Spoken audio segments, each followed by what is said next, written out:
Guys अब हम लोग शुरू करते हैं क्लास 10th का एक्सरसाइज 8.1 करते हैं हम लोग एक्सरसाइज को।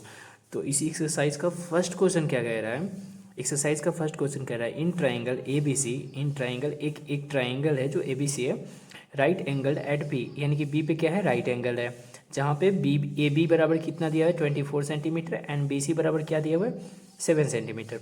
तो डिटरमाइन हमें क्या करना है, उसमें निकालना क्या है, sign A and cos A निकालना है। ठीक है, तो क्वेश्चन इजी तरीके से समझ में आ चुका है। ए बी सी एक राइट ट्राइंगल है जहाँ पे बी हमारा एक राइट ट्राइंगल होगा, राइट एंगल होगा। ठीक है, बी पर राइट एंगल होगा, जहाँ पे ए बी बराबर, ए बी का वैल्यू दिया हुआ है मुझे पहले से ऑलरेडी दिया हुआ है, ए बी बराबर 24 सेंटीमीटर और बी सी बराबर 7 सेंटीमीटर निकालना दिया हुआ है। हमें निकालना क्या है, साइन ए और कॉस ए निकालना है। तो सबसे पहले हम लोग जब भी ऐसे क्वेश्चंस कहें तो हमें सबसे पहले क्या करना है, एक राइट एंगल को ड्रॉ करना है। हम लोग राइट एंगल को ड्रॉ कर चुके हैं। ठीक है, अब यहाँ पर देखेंगे क्या हमारा जो वैल्यू दिया हुआ है, हमारा वैल्यू क्या दिया है, बी पे हमारा राइट एंगल कह रहा था, बना दिया मैंने, और हमारा कह रहा था कि ए बी बराबर, ए बी का लेंथ दिया हुआ है 24 सेंटीमीटर। ओके, 24 सेंटीमीटर हो गया, और एंड बी सी बराबर क्या दिया हुआ है 7 सेंटीमीटर। ठीक है, तो हमें निकालना क्या है, निकालना क्या है, साइन ए निकालना है। पहले हमें निकालना है, यहाँ पे लिख लेता हूँ मैंने, sign A and cos A निकालना है। फर्स्ट क्वेश्चन में निकालना है sign A and cos A निकालना है। ओके तो हमें साइन ए और कॉस ए निकालना है। तो कॉस ए और साइन ए का लॉजिक कैसे, इसको निकालेंगे कैसे। सबसे पहले हमें जब भी ऐसे क्वेश्चंस आए तो हमें क्या करना है, पहले तीनों का वैल्यू पता होना चाहिए। ए बी, बी सी और ए सी तीनों का वैल्यू हमें पता होना चाहिए। तो ए बी का वैल्यू तो हमें पता है, बी सी का वैल्यू पता है, ए सी का वैल्यू पता नहीं है। जब ए सी का वैल्यू पता नहीं हो तो इसको पहले निकालना है, पहले इसका वैल्यू फाइंड करेंगे, उसके बाद ही कुछ करेंगे। तो इसका वैल्यू फाइंड करने के लिए हमें एक पाइथागोरस थ्योरम बताया था। ठीक है, लिखेंगे यूजिंग बाई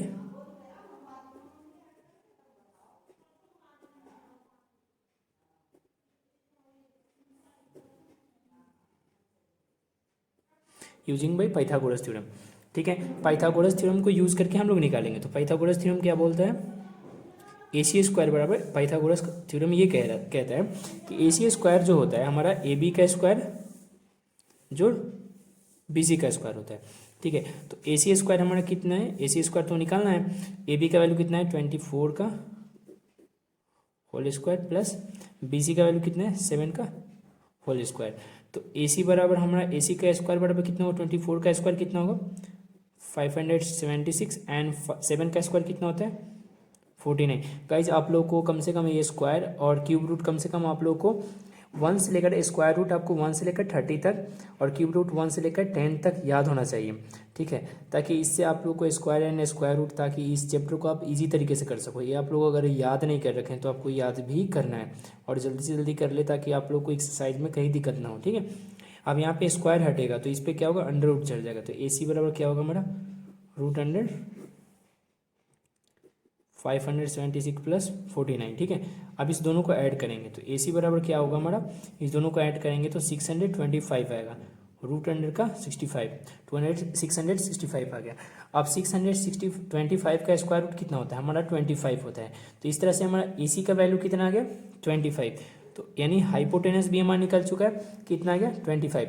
अब इस तरह से जब तीनों वैल्यू निकाल लेंगे, ठीक है, तीनों वैल्यू निकाल लेने के बाद अब हमें निकालना पड़ेगा साइन ए और कॉस ए निकालना पड़ेगा। ठीक है, तो ये निकलेगा कैसे, पहले हम लोग देखेंगे कुछ कंसेप्ट के थ्रू। जैसे देखिए यहाँ पे हमने, अब लिखेंगे साइन ए, क्वेश्चन नंबर फर्स्ट साइन ए निकालते हैं। तो साइन ए का फॉर्मूला क्या होता है, सबसे पहले गाइज मैं आप लोगों को बहुत पहले वाले चैप्टर में भी पहले बता चुका हूँ साइन ए का फॉर्मूला कैसे निकालते हैं। कोई भी एंगल, यहाँ पर एंगल बोल रहा है, ठीक है, एंगल यहाँ पे बोल रहा है। ठीक है, तो साइन ए बराबर हमारा जो फॉर्मूला होता है कैसे निकालने का, आपको ट्रिक बताया था पंडित बद्री प्रसाद हर भोले। ठीक है, इस तरीके से बताया था। तो फर्स्ट जो एंगल होता है हमारा किस चीज़ का होता है, साइन का होता है, सेकंड कॉस का, और थर्ड होता है टेन का। तो मैंने यहाँ पे क्या बोल रहा है, साइन ए, एंगल हमारा इस बार चेंज है, देखिए यहाँ पे एंगल चेंज है। तो एंगल चेंज है तो हमारा कैसे, परपेंडिकुलर हाइपोटेनस। तो पहले साइन ए बराबर हमारा क्या है, पी बाई एच। ठीक है। यहाँ पे हमारा थीटा हुआ करता था पहले क्वेश्चंस में, जो साइन थीटा होता था, कॉस थीटा, लेकिन यहाँ पे थीटा के जगह पे एंगल दिया हुआ है ए दिया हुआ है। तो हम लोग पता कैसे करेंगे, एंगल अगर मान लीजिए साइन ए दिया हो, अगर एंगल में ए थीटा की जगह पे एंगल ए हो, तो कैसे हम लोग परपेंडिकुलर हाइपोटेनस, पहले जो फॉर्मूला है लिख लेंगे, साइन ए बराबर जो फॉर्मूला होता है बेसिक, जो मेन फॉर्मूला होता है वो लिख लेंगे, पी बाई एच होता है, परपेंडिकुलर अपन हाइपोटेनस। तो परपेंडिकुलर क्या होगा, जहाँ पे गाइस देखिए इसको निकालने के लिए जहाँ पे एंगल बनता है ना, उस एंगल से देखते हैं। यहाँ पे एंगल बन रहा है तो साइन ए पे एंगल बन रहा था, ए पर हमारा जो जिस लाइन में टच हो रहा है, जिसके नीचे में टच हो रहा है, जो जिस देखिए यहाँ पर ये तो फिक्स होता है, एक तो लाइन होता है जो हमारा फिक्स होता है जो हाइपोटेनस होता है, और एक होता है जिसमें टच हो रहा था, एंड लाइन जो इसका टच हो रहा है वो होता है हमारा बेस होता है, और जिसमें टच नहीं हो रहा होता है वो क्या होता है हमारा परपेंडिकुलर हो जाता है। ठीक है, इसका एक और लॉजिक बता रहा हूँ, देखिए यहाँ पे ये लाइन जहाँ पे एंगल बन रहा है उसके अपोजिट साइड वाले, यानी इसके अपोजिट साइड, इसके सामने वाला जो साइड बनता है वो परपेंडिकुलर होता है और हाइपोटेनस फिक्स होता है, और जो बच जाता है वो हमारे नीचे वाला जो बच गया ये वाला एंगल, ये हमारा क्या हो जाता है, ये बेस हो जाता है। तो परपेंडिकुलर इसी हिसाब से क्या है हमारा, साइन ए के हिसाब से परपेंडिकुलर क्या है, 7। ठीक है, 7 यानी कि इसको हम लोग कह सकते हैं BC। एंड हाइपोटेनस तो हमारा फिक्स है, हाइपोटेनस क्या है हमारा AC, तो AC हमारा क्या है, AC के बदले हम क्या लिख सकते हैं 25। इस तरह से हमारा साइन A निकल चुका है। वैसे ही निकालेंगे cos A भी निकालेंगे। ठीक है, तो cos A बराबर फॉर्मूला क्या होता है, फर्स्ट तो साइन का होता है, सेकंड क्या होता है हमारा cos का होता है। तो cos का वैल्यू, cos का फॉर्मूला क्या होता है B/H, पहले B/H लिखेंगे, और B क्या होगा, पहले हम लोग चेक करेंगे B क्या होगा। ठीक है, यानी कि साइन cos A के अकॉर्डिंग एंगल तो यही रहेगा, तो बेस क्या होगा, बेस तो हमारा यही रहेगा। बेस हमारा क्या होगा, जो एंगल में टच होता है, ये वाला लाइन जो टच हो रहा है इसके सामने वाला परपेंडिकुलर, तो ये क्या होगा बेस, तो बेस हमारा क्या होगा AB। एंड हाइपोटेनस क्या होगा हमारा, इस तरह से हमारा हाइपोटेनस क्या है AC। ठीक है, अब इसका वैल्यू लिख लेंगे, AB का वैल्यू कितना है हमारा 24, एंड AC का वैल्यू कितना है 25। ये भी निकल चुका है हमारा, दोनों निकल गया। इसी तरह से इसी का क्वेश्चन नंबर सेकेंड पार्ट कह रहा है, देखिएगा यहाँ पे इसी का सेकेंड पार्ट कह रहा है, निकालना हमें क्या है, यहाँ पे करते हैं, सेकेंड पार्ट कह रहा है इसी का, sine C and cos C कह रहा है निकालने के लिए, साइन C और cos C। तो साइन C और cos C निकलेंगे कैसे, इसको देखेंगे। तो साइन C पहले फॉर्मूला चेक करेंगे हम लोग, फॉर्मूला क्या होता है साइन C बराबर तो साइन C बराबर फॉर्मूला क्या होगा हमारा, देखिए पहले साइन का फॉर्मूला लिखते हैं, साइन का फॉर्मूला होगा P/H, लेकिन एंगल इस बार चेंज है, देखिए इस बार एंगल भी चेंज कर रखा है इसने। पिछले वाले क्वेश्चन में बोल रहा था साइन A से, यानी एंगल यहाँ पर था।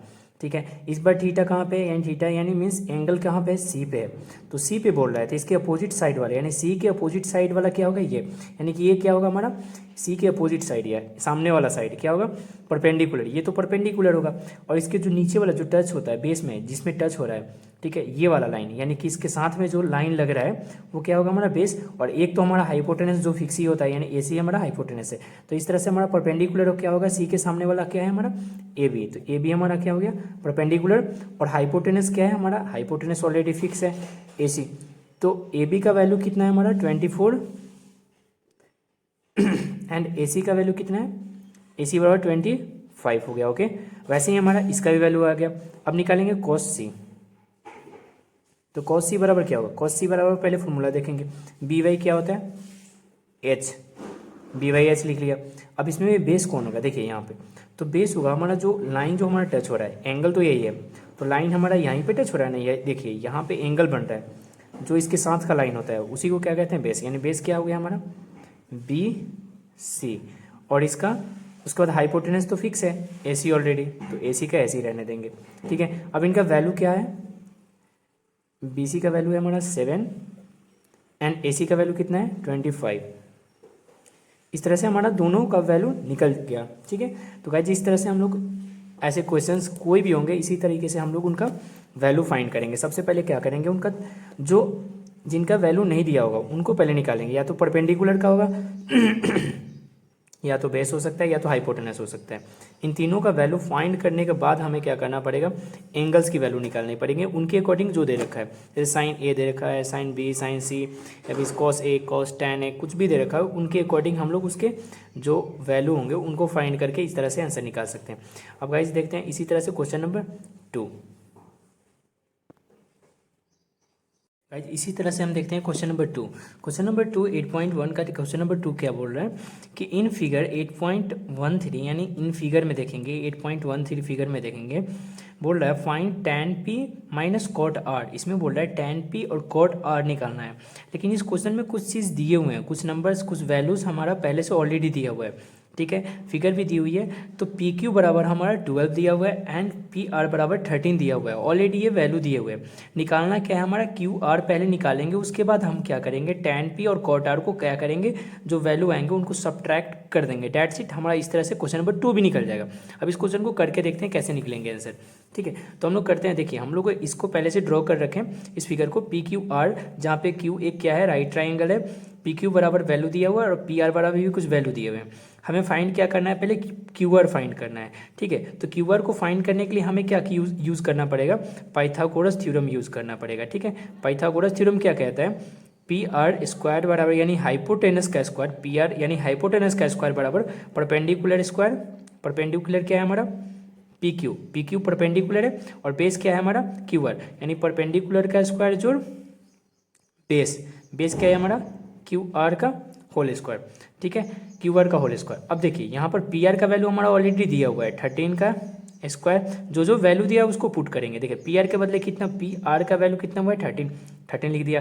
फिर पी क्यू के बदले, देखिए पी क्यू के बदले टोटल क्या दिया हुआ है 12, तो 12 का होल स्क्वायर, ठीक है, प्लस क्यू आर हमारा दिया नहीं है, ये निकालना है, इसलिए क्यू आर के बदले क्यू आर स्क्वायर ही लिखेंगे।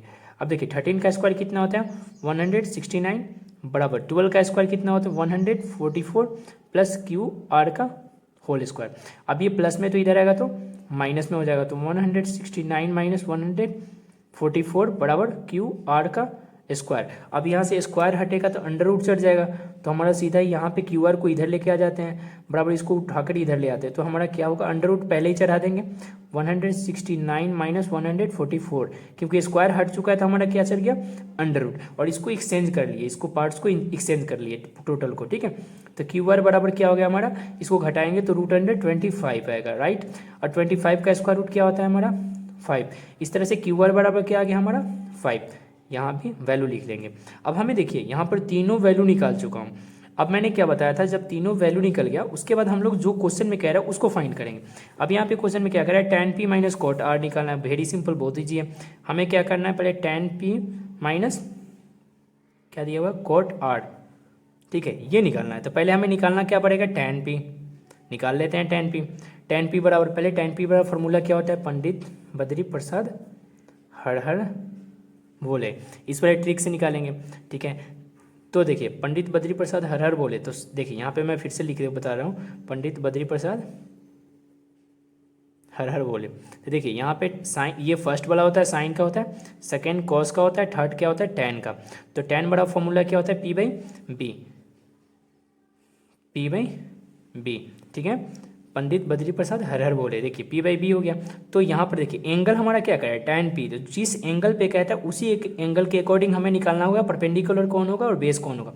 तो यहाँ पे एंगल कह रहा है, ठीक है। तो इस तरह से हमें देखना है क्या परपेंडिकुलर, इसमें पहले फाइंड करना है परपेंडिकुलर कौन है। तो देखिए जिसमें जो लाइन होता है, जिस एंगल पे बोलता है उसके सामने वाला जो लाइन होता है जिसमें ये टच नहीं हो रहा होता है, ठीक है, वो हमारा परपेंडिकुलर होता है, यानी कि इसके अपोजिट साइड, इसके सामने वाले जो साइड्स होते हैं वो परपेंडिकुलर होते हैं। तो इसके सामने वाला साइड कौन है क्यू आर है, तो क्यू आर हमारा क्या है परपेंडिकुलर है। और इसके देखिए बाकी जो ये जो लाइन होता है जो टच हो रहा था, जिसमें टच हो रहा था यहाँ पे, एक तो हाइपोटेनस हो गया, ये वाला तो हाइपोटेनस फिक्स है, तो इसमें जो टच हो रहा है यानी कि ये इसे इसके साथ में जो लगा हुआ लाइन है ये क्या होता है हमारा बेस होता है, यानी पी क्यू क्या है हमारा बेस है, तो पी क्यू बेस लिख दिए। अब देखिए इसमें वैल्यू क्या आ गया हमारा, क्यू आर हमारा क्या है, क्यू आर बराबर कितना है 5 एंड पी क्यू बराबर क्या है, पी क्यू बराबर कितना है 12, तो 5/12 हमारा फर्स्ट वैल्यू आ गया, tan p निकल गया। वैसे ही कॉट r निकालेंगे, अब कॉट r, तो देखिए tan का अपोजिट क्या होता है, tan का अपोजिट होता है कॉट, तो कॉट होता है तो कॉट का भी फॉर्मूला क्या होगा यही होगा, जो tan का फॉर्मूला होता है उसी का अपोजिट का, यानी अपोजिट यानी इसका अपोजिट कर देंगे, फार्मूला का भी अपोजिट कर लेंगे, यानी बेस अपॉन परपेंडिकुलर, इसका फार्मूला का भी उल्टा कर देंगे, यानी बेस ऊपर चला जाएगा और हाइपोटेन परपेंडिकुलर नीचे आ जाएगा, इसका रेसिप्रोकल हो जाता है, ठीक है। अब देखिए परपेंडिकुलर हमारा यहाँ पर देखिए परपेंडिकुलर नीचे आ गया, बेस ऊपर चला गया, तो बेस का हमारा कितना था, बेस का वैल्यू कितना था पी क्यू एंड नहीं आपको ये चीज़ फाइंड करना पड़ेगा। ये फार्मूला तो हो गया, अब आपको यहाँ से देखना पड़ेगा कि आपको यहाँ से देखना पड़ेगा कि परपेंडिकुलर कौन होगा, बेस कौन होगा, ठीक है, बेस परपेंडिकुलर कौन होगा, ठीक है। तो यहाँ पे हम लोग देखते हैं कॉट आर, इस पर एंगल चेंज कर दिया है, ठीक है।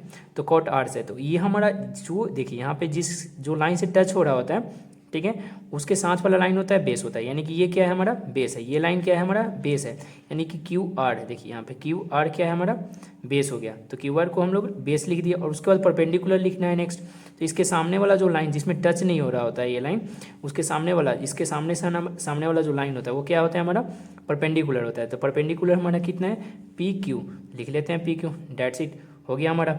अब इस पे जो वैल्यू दिया हुआ उसको फाइंड कर लेंगे। तो हमारा पी क्यू आर बराबर कितना है, क्यू आर बराबर कितना है 5 है, और पी क्यू बराबर कितना है, पी क्यू हमारा 12 है, ठीक है। अब देखिए हमने क्या किया, tan p निकाल लिया, cot r निकाल लिया, tan p cot r दोनों निकाल लिया। अब हमें फाइंड क्या करना था, tan p माइनस क्वेश्चन में क्या कह रहा था, tan p minus cot r निकालने के लिए। तो tan p का वैल्यू कितना है, tan p का वैल्यू हमारा ऑलरेडी 5/12 आ चुका है, एंड cot r का भी वैल्यू कितना है 5/12।